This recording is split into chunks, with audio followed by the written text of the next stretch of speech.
Hi guys, చాలా రోజులైంది video record చేసి. సరేలేండి, ల్యాగ్ లేకుండా డైరెక్ట్గా విషయానికి వచ్చేస్తే, దేవరా మూవీ వచ్చేసి April 5th రిలీజ్ కావడం లేదు. అంటే అఫీషియల్గా అనౌన్స్ చేయలేదు, కానీ ఆల్మోస్ట్ అఫీషియల్గా అనౌన్స్ చేసేసినట్లేనమాట. ఎందుకంటే family star movie April 5th release అవుతోంది అని ఇందాకనే అఫీషియల్ అనౌన్స్మెంట్ ఇచ్చినారు. దేవరా ఎప్పుడు రిలీజ్ అవుతుంది అది మాట్లాడుకునే ముందు, దేవరా ఎందుకు పోస్ట్ పోన్ అవ్వాల్సి వచ్చింది అంటే, సైఫ్ అలీ ఖాన్ గారికి ఇంజురీ అయిందనమాట. సైఫ్ అలీ ఖాన్ గారి సీన్స్ అయితే పెండింగ్ ఉంది. సో వర్క్ ఇంకా ఉంది కాబట్టి అది పోస్ట్ పోన్ అవ్వాల్సి వస్తూ ఉంది.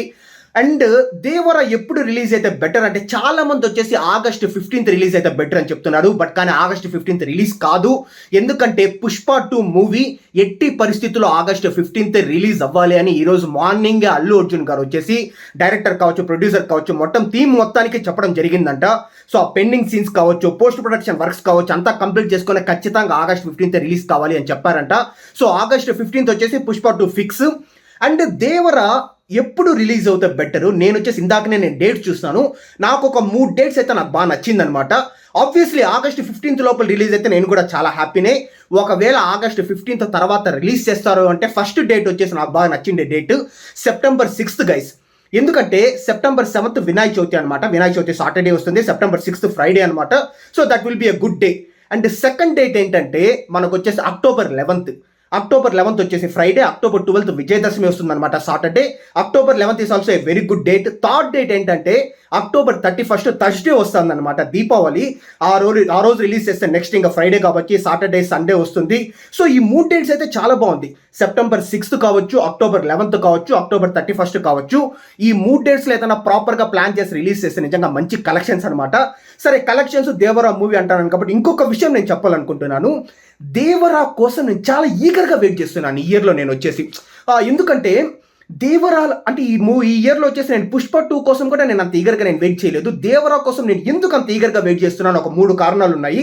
నెంబర్ 1 కారణం వచ్చేసి ఆబ్వియస్లీ మనకు జూనియర్ ఎన్టీఆర్ గారు. సీరియస్లీ, ఎందుకంటే RRRలోనే ఆయన నట విశ్వరూపం చూస్తామన్నమాట. మళ్ళీ ఈ మూవీలో కూడా ముఖ్యంగా మొన్న టీజర్ చూసిన తర్వాత ఎంత వైలెంట్గా ఉండబోతా ఉంది. జూనియర్ ఎన్టీఆర్ గారి హెయిర్ స్టైల్ కావచ్చు, లేకపోతే ఆయన కళ్ళలో ఉండే ఇంటెన్సిటీ కావచ్చు, ఏ లెవెల్లో ఉండబోతా ఉందనేది నాకు అర్థమైందనమాట. సో నెంబర్ 1 జూనియర్ ఎన్టీఆర్ గారు. నెంబర్ 2 కొరటాల శివ గారు. ఎందుకు కొరటాల శివ గారు అంటే, ఆయన గాయపడిన సింహం అనమాట.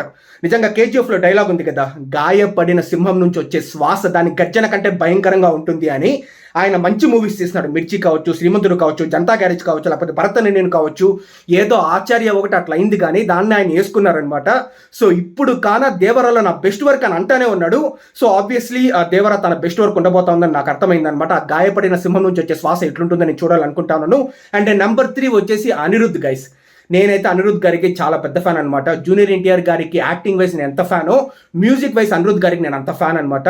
సో ఈ ముగ్గురి కోసం నేను వచ్చేసి దేవరా అంటే, నా పాయింట్ ఆఫ్ వ్యూలో నాకు most awaited film in this 2024 అని నాకు అనిపిస్తూ ఉంది. సో అది గైస్ యాక్చువల్లీ.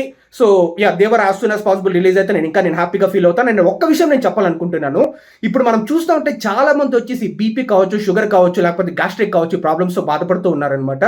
అలాంటి వాళ్ళకి genie millets and sprouted serials, also called as genie sprouted అనమాట, ఒక ప్రోడక్ట్ ఉంది. ఇందులో ఏంటంటే చిరుధాన్యాల్ని స్ప్రౌట్ చేస్తారు, మొలకెత్తిస్తారనమాట. సో 2 రెట్లు పోషకాలు అందుతాయి వాళ్ళకు వచ్చేసి అది తాగినప్పుడు.